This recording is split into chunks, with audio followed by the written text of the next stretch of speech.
This podcast is sponsored by Camera Museum of London at 44 Museum Street. Welcome to a Fish Out of Water podcast. This is your host, Richard Lippman. Today, we are at the Brussels International Fantastic Film Festival. And we are focusing on themes of love, hate, and horror. There is a Bal des Vampires. It's a vampire night. It's a creature.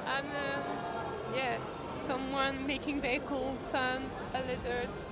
Are you going to be eating people tonight? I'm not sure yet, depending on the people, if they look tasty enough. Yeah, maybe.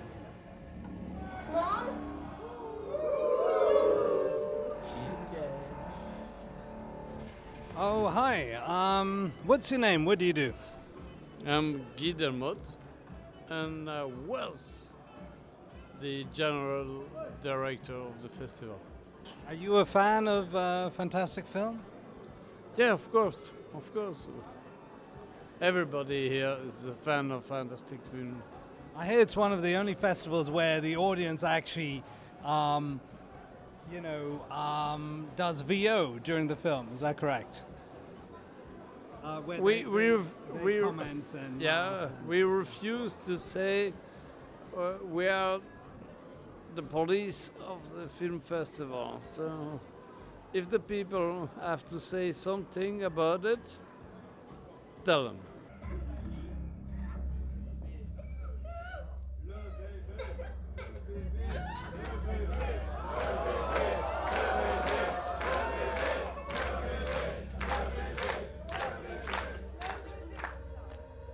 Can you give one advice for people who want to do a film festival or attend your festival, which is quite unique? What would you say? If you don't like funny moments, you have no idea to be there. It's not your moment if you don't like movies, if you don't like entertainment, if you don't like funny people. And finally, if someone wants to create a film festival, what would you advise? I'm sorry? If someone wants to create a film festival, Yeah. what would your advice be? Find the money, lot of money, find lot of people, friends to make some film festival, and good luck. Thank you very much. I'm going to give you my card if you've got any questions.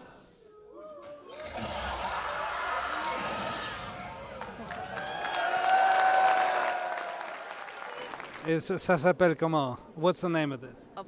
This is a wand. Is the first sex toy for women in the 1960s.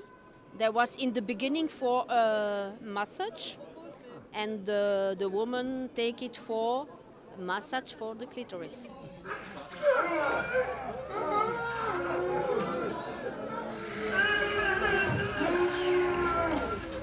My name is Morgan Hardy and I'm VFX supervisor at UFX Studio.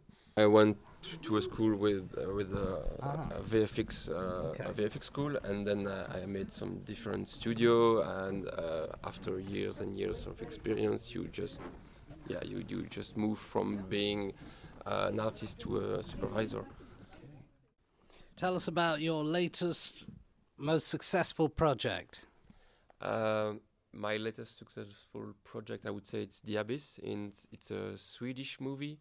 It's a catastrophe movie where we had to destroy buildings and add a lot of smoke because the city is collapsing during the movie. Walk us through the process of VFX. How important is VFX in the world of horror films and other such genre? It's a good question. I think on genre movie, I think we are a really good collaborator because most of the crazy stuff that you see in genre movie, sometimes it's not possible to do it on set because if you need to create creatures and horror stuff, you can do it. So this is where we join the project to help the director to create those creatures, to add lots of stuff, enhance the blood, enhance the wounds. So yeah. So, for example, you're using a combination of green screen, blue screen, and special effects, right? And then the rest is done on computers. Is that correct? Yeah. Most of the time, it's always better for us if we have a special effect on set because it's a good reference for us. And then we try to. For example. If you have some kind of creatures, we can use puppet, and then sometimes we replace part of the puppet. We can replace it totally, or we could keep it, but at least we remove the puppeteers. So it's really a collaboration between those two departments, the VFX, which are people doing post-production, and SFX people on set. Right. So they're the ones that will put the blue screen on the face and. So if you need to add blue screen on the face, for instance, it's again a collaboration. We will give our recommendation, and people from dresser, makeup, and SFX, they will try to help us to prepare properly the scene. Now, do you think it's better to have the actual special effects as prosthetics? For example, I think back in the 70s, The Exorcist was made. How were the effects done there in comparison with today? Well, I think most of the time the VFX supervisor will tell you that everything that is shot by camera, it's for the best. Because it will look more real, definitely. You have the real lighting, but there are some stuff that you can't do. So the best of the two worlds would be try to do it on set, and then we enhance it as much as possible in post-production.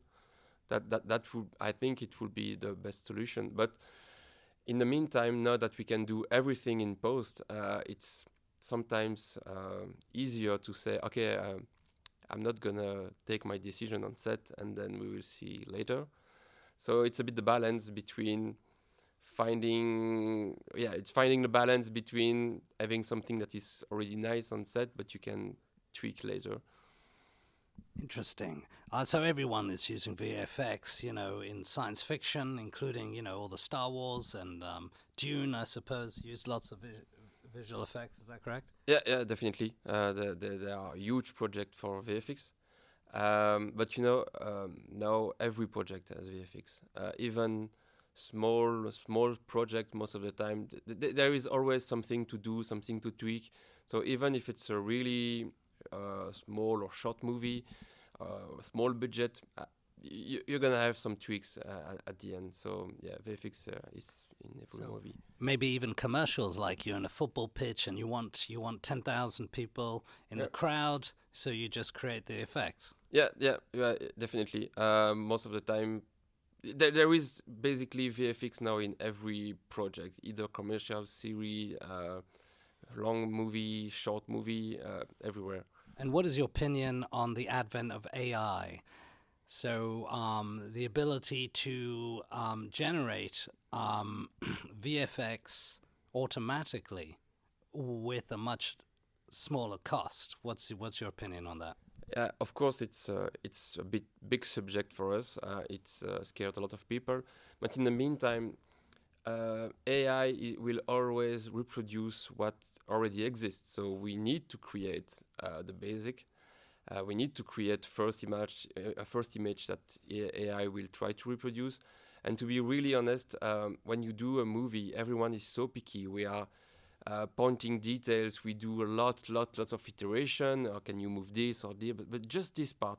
And with AI, you cannot do that. If you ask AI to change something, it will recreate the whole image from scratch, and it's going to be totally different. So I think we are far from doing VFX with AI properly, actually.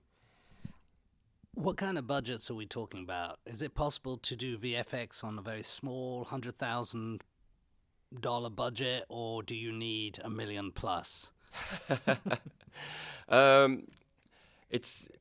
Actually, we do every kind of project. So it's either really small one, and it can be a few K of VFX, and it could reach more than 1 million.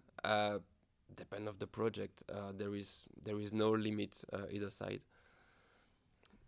Where's the future of VFX, in your opinion? I suppose you must do games, right? What about games? No, actually, we don't do games. It's really specific because here we are always collaboration with the set and a real movie shooting.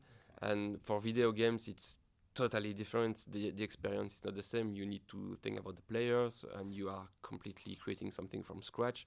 And here we are really here to help the vision of the director. Right. Just one quick example of vision of a director that you did well, successfully, and that was challenging.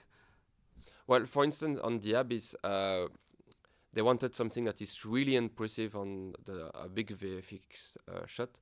And, we did a lot of iteration because we did a lot of research. Director had something really specific in mind. What did he have specific? It can be the shape of the cloud, the colors, the way the building is collapsing, the moment of the timing of the collapsing of every building.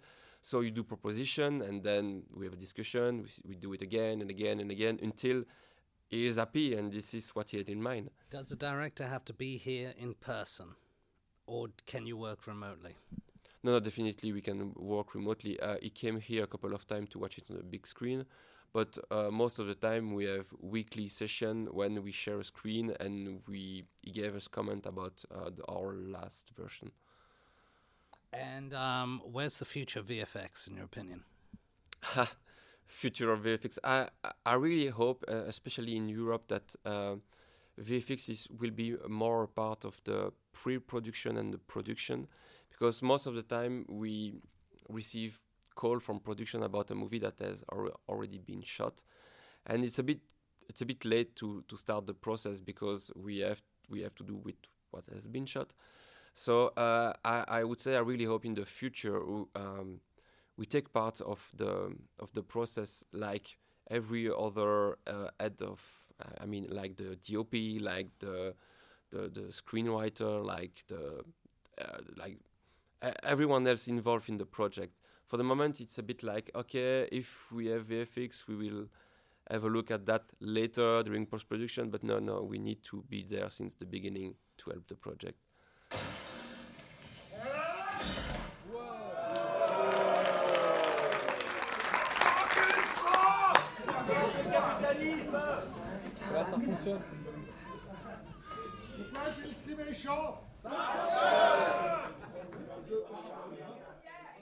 We're here at the BIFFF market, and we're at the Rose restaurant in the Grand Place.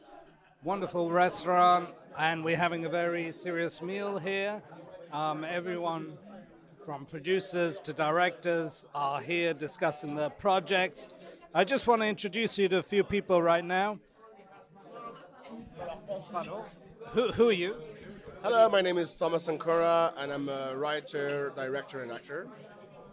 Hello, I'm Jessica Rosley, a producer for Later Film, and my project's called Small Skin. Would you like to say a few words? Who are you? I'm Oscar Spinelli, producer from Italy with Dead House Pictures. I heard you were talking about a film that you raised 700,000 for, but you couldn't raise any more, and so you had to make do with people who were not so famous, and it became a success. Is that correct? Yeah, there was a third film called La Voie Royale, The Path of Excellence in English, and yeah, it was difficult to raise funds because there were non-famous actors. But at the end, when the film was released, it was a bit of success, and everybody was very happy to see new faces, and the young people were like, okay, that's finally the people that we can get in easily. I see that your conversation in French, you were showing her pictures of actors. Are you pitching? You pitching right now? What's going on? No, I'm not pitching. Basically, my movie is called Cold, and it's about students on a campus with a serial killer, blah, blah, blah. Always is like, think Scream meets Saltburn or Gossip Girl, pretty much. But we were saying that we don't have that culture in France or Belgium that people have in the UK or the US. We don't have big stars. We don't have a Zendaya, we don't have a Tom Holland. Like, we don't have those big names that can actually make a movie happen. So there's a bit of a weird thing when you want to make, like people complain, oh, young people don't go to see movies anymore. But when you want to make a movie with young people and obviously young actors, they're like, oh yeah, but they're not famous. So it's a bit of a weird system where if only they were making more movies for younger people. And when you want to make one, it's like, yeah, but who can we hire? Would you make a film with Gérard Depardieu? Oh God, no. What about you? What is the question? Depardieu. Would you make a film? With Gerard? No way. What about you? Would you make a film with Gérard Depardieu? Why not?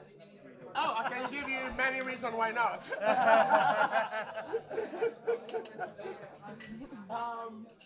So yeah, I think it is interesting that they need big names, but they're also not making anything to make younger actors become big. Well, if we had more shows and more movies, we would actually give a chance to younger actors to become famous, then it would not be such an issue. And that's what we were saying with Jessica, is that eventually it's the same 4 names that just keep going around and around and around. Who are those 4 names? I would not give the 4 names. Madame? The 4 names that are together. François Civil.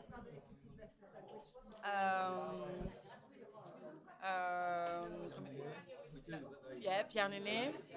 And it doesn't mean we don't like them. Yeah, we love them. It's like they're great actors, but you know what I mean. And someone you're like, ooh, I would like to see new people coming in. Who are the others? In the same age, there is. That's it. They're not even 4. There's. What about in Italy? What's the scene like there? Well, in Italy we have a lot of actors actually. They have the same spots over and over again. So the same few names making movies, and this is what I don't like it. But I would like, the other hand, to have like American actors playing in Italy. Like actually we have one name, big name. If I can tell, like Kevin Spacey is making movies in Italy with a very low budget. No one else wants him, right? Yeah, no one else wants him, so why not? I mean, it's interesting. Gérard Depardieu is definitely to make an Italian movie soon, isn't it? Yeah. Imagine Kevin Spacey, Gérard Depardieu making a movie in Italy. That's sad. Yeah. We are on bloody fire. How's your wife, husbands, and dogs? That's a pitch. I'll take 2% on that one. Yeah, I agree. Okay, so have you worked with big names? What's it like working with them? No, not yet, because I've just launched my company recently, like about a year ago. So I'm working with unknown names, like new stars, let's say. So I recently saw the Netflix series in connection with the mafia in Rome. Do you know it? It was based on a book. True story. What about Netflix? Is it making TV more difficult in Italy, or is it more democratic now? Well, not really, because in Italy we have 2 main TV channels, let's say, like the national one and the big private channel. So they make their own series, their own movies. So not big deal with Netflix at all. But it's not easy to get into Netflix to make series. So that's the thing. So what are you up to? How do you create stories? How do you get it off the ground? Well, I personally give others the opportunity to express their story. If I like the story, I produce and make movies. So this is the idea. But I also have my personal background, so I write also my own movies, but I ask always help from directors or writers to make them like possible for the audience. Je voulais savoir, I'd like to know, what's it like working with French actors and Belgian actors in comparison with English actors or American actors? Well, we wouldn't know. My only experience, because I'm also an actor, is that I worked on British sets and I worked on French and Belgian sets, and I think the way people are, like, the English is so polite. I feel like in France, it's a bit like, Thomas, set, now. In England, it's like, oh, Thomas, lovely, lovely honey, would you mind? If you don't mind, of course, everybody's waiting for you. If you don't, would you maybe come on set? If that's okay with you. Like, that's a massive difference as an actor between the two countries. Like, And in Belgium, how is it? Belgium is a bit in the middle, a bit like, oh, hey, could you come? But French are more like, set, now. You're like, okay. But yeah, Belgium is pretty much more in the middle. Okay, and what's happening next with your project? Hopefully we're shooting early 2025. And then with hopefully a late 2025 release. And then, yeah. Are you going to be acting with Gérard Depardieu soon? No. Why? Why? Tell us why.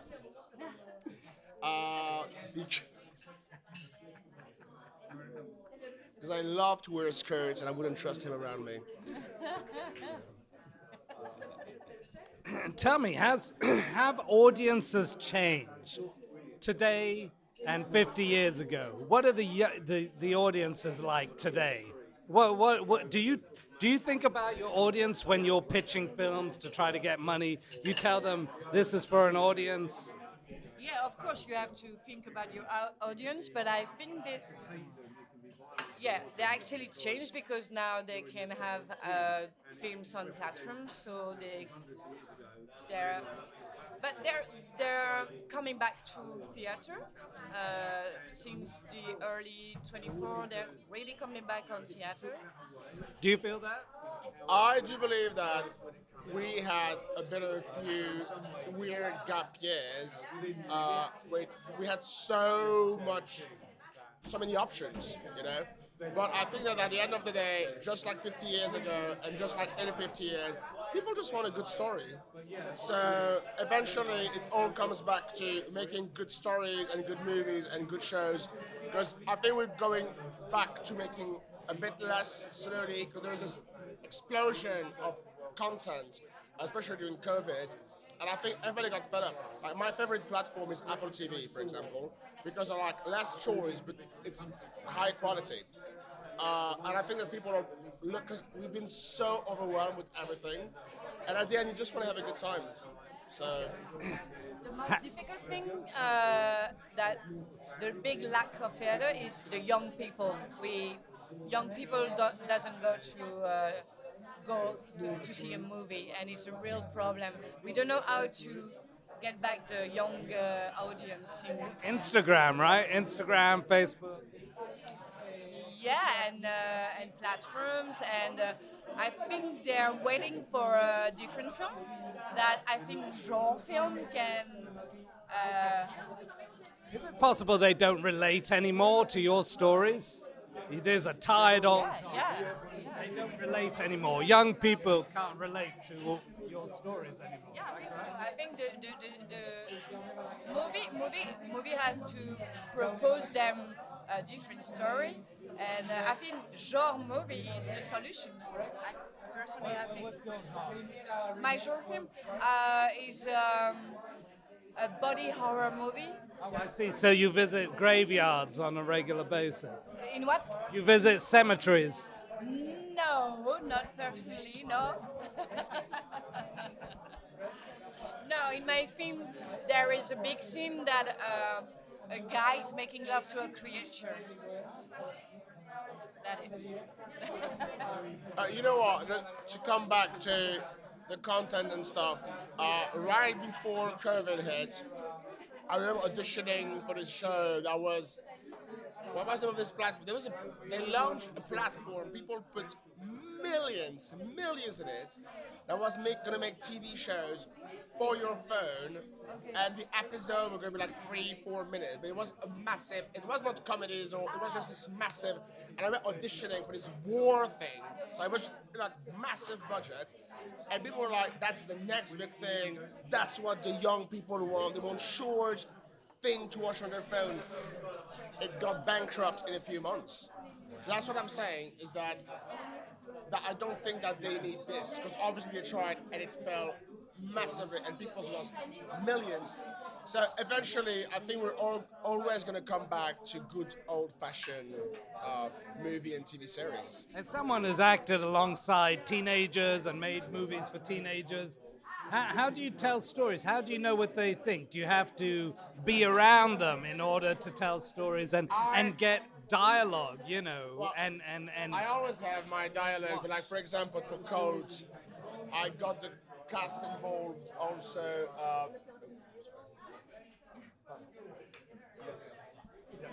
We did like lots of readings and stuff, because every time I was writing a line for a character, I was asking them, "You're the age of the character, would you say that?" And so they were like, "Yes," and they're like, "Actually," I was like, "Oh, how would you say it?" Knowing your social, because they're all quite privileged kids. And so yeah, I would rewrite according to what they would tell me, because obviously the big fear is to be like, "Oh my God, I don't want it to be like, oh, I'm an old person making a movie for the youth." But I kind of feel like that's where directors and writers need to be aware of the cast and the age of their cast, because you cannot work with directors who are like, "No, the script is the script," and you're like, nobody human would say this like this. So I think you have to be clever to just take a step back, be like, "Yeah, this is my script, but also this is not how I would speak." What have you ever seen The Descendants by Netflix? Love it. The Descendant, the film, the movie, yeah. Yeah, love it. And the series. I don't know. No. I think it was, anyway, a friend of mine is a friend of Kenny Ortega, who works a lot with teenagers and makes Netflix and big films. It's not the same that the... And I saw this a very, very long time ago, to be fair. And what was the question about that? How do you think Americans direct in comparison with Europeans and Asians? Is it different? I mean, how do you get into the role when you're an actor? Do you ever forget your lines or things like that? What happens when you do? No, I'm usually quite good at learning my lines, because I think it's the most respectful thing to do. But I would always sometimes be the one to go to the director and be like, "Oh, this sounds very weird in my mouth." And that's like, literally, you've got some audition and you're like, "I cannot sound natural," because nobody really actually speaks like this. So that's where you open a discussion, and some directors are like, "Nope, that's how it's written," and you're like, "Okay, I will sound weird," and then you have some directors who are like very clever, and like, "Oh my God, yeah, like how would you say it?" And that's really what I'm trying to do with my actors. I do believe there is a big difference between. I mean, I'm not a professional when it comes to Asian films, but between Europeans and Americans, yeah, I think there's always a big. There's always a competition. Yesterday I was talking with another screenwriter about movie we watched last night. It's like the movie we watched last night was like a good movie so far, but if it was like European movie, was excellent movie. So that's what everyone said after. If it had been a European movie, we'd be like, "Oh my God, that was brilliant." We know it's American, but also that means that they have a much bigger budget than us. They have more ways, so you just a bit like, "Oh, come on, you had that budget and you did that." While we know that if it had been a European movie, it would have been like probably half of the budget, and we'd be like, oh wow, you did that with that budget. But we know that they had the double of what we would have for this exact same film. So I guess that's why we're a bit more.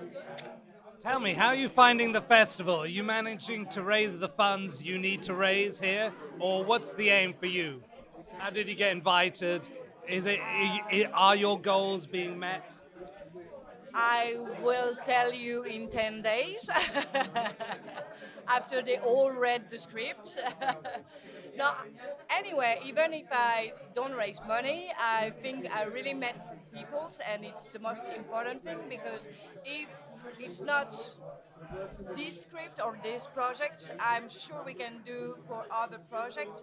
The best part is to meet people and join people that you want to work with. And because when you do a film, you're getting during 4 years, 5 years, so you need to be with people you like, and you want to have dinner and drinks and talk about problems that you can phone late at night. And What kind of problems? wow, so many problems. Do you have 2 days? No, Your last One problem. example. no, What was your last problem? in my life. No, on a shooting. I think. No. For example, like my first film, one of the lead actors who was attached to the project for 4 years had a concussion. He had a fall, and 2 weeks before shooting, we were rehearsing, and so he was like, "I can't make the movie anymore." Doctors told him he can't shoot. So we were like, "Okay, so we have 2 weeks, no time for rehearsals, just to find a man who's going to be on every single shot of the film." And we're like, "Yeah, okay." It's stuff like this. You always have a location issue sometimes, but what I was going to say after what you said about the festival, it is so hard to make a movie, like any movie. It is so hard. And it is a tiny bit harder to make genre movies.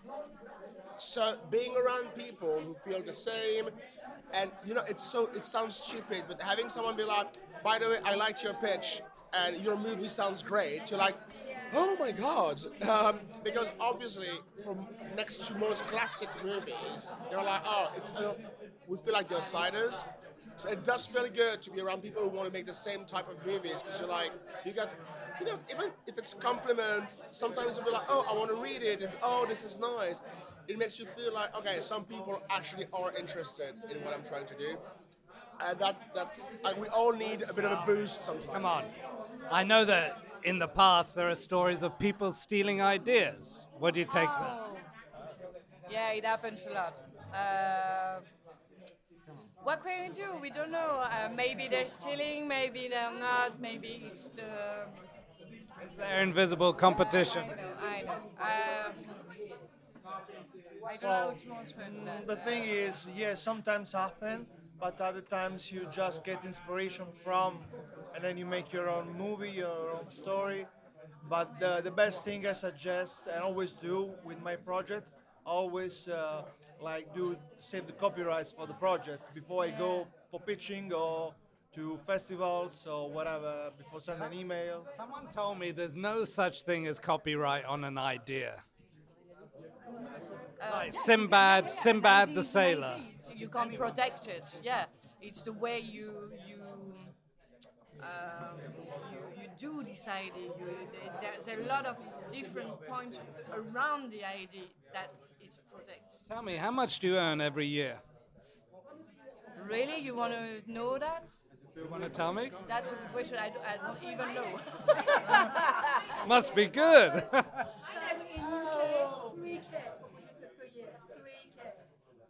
What was that? We didn't hear that. 3,000 euros per year for producer. Per year. You don't in UK. Nothing.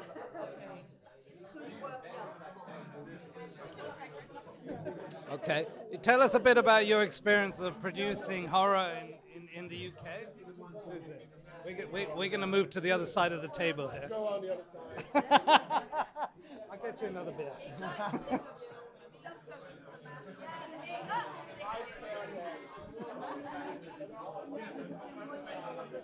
Sorry. What's your name? We will keep it anonymous. We don't have to say who you are. Tell us a bit about producing horror in the UK. In your experience, not every experience is the same. Tell us a bit more. It's quite challenging because you don't get any support from the British Film Institute usually, or it's rare because there's not much short funding, not much public money. So yeah, I've heard that from the Danish. So you have to find the money somewhere else in Europe. So it's a long endeavor. Yeah. So how do you find the money? Do you have to knock on doors to rich people, or? Yeah, you do.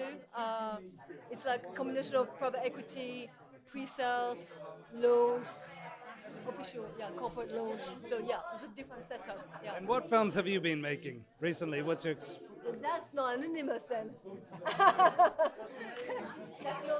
Come back to that. She'll have to disguise her voice. All right, thank you very much. So, would you like to say anything? No, I'm good. Okay. Use my voice. All good.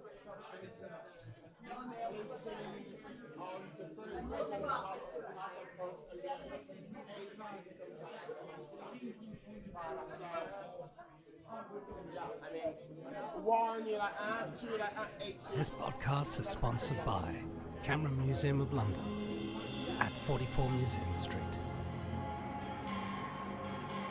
Thank you for listening to a Fish Out of Water podcast. This is your host, Richard Lipman. Should you have any questions, comments, or suggestions, please get in contact.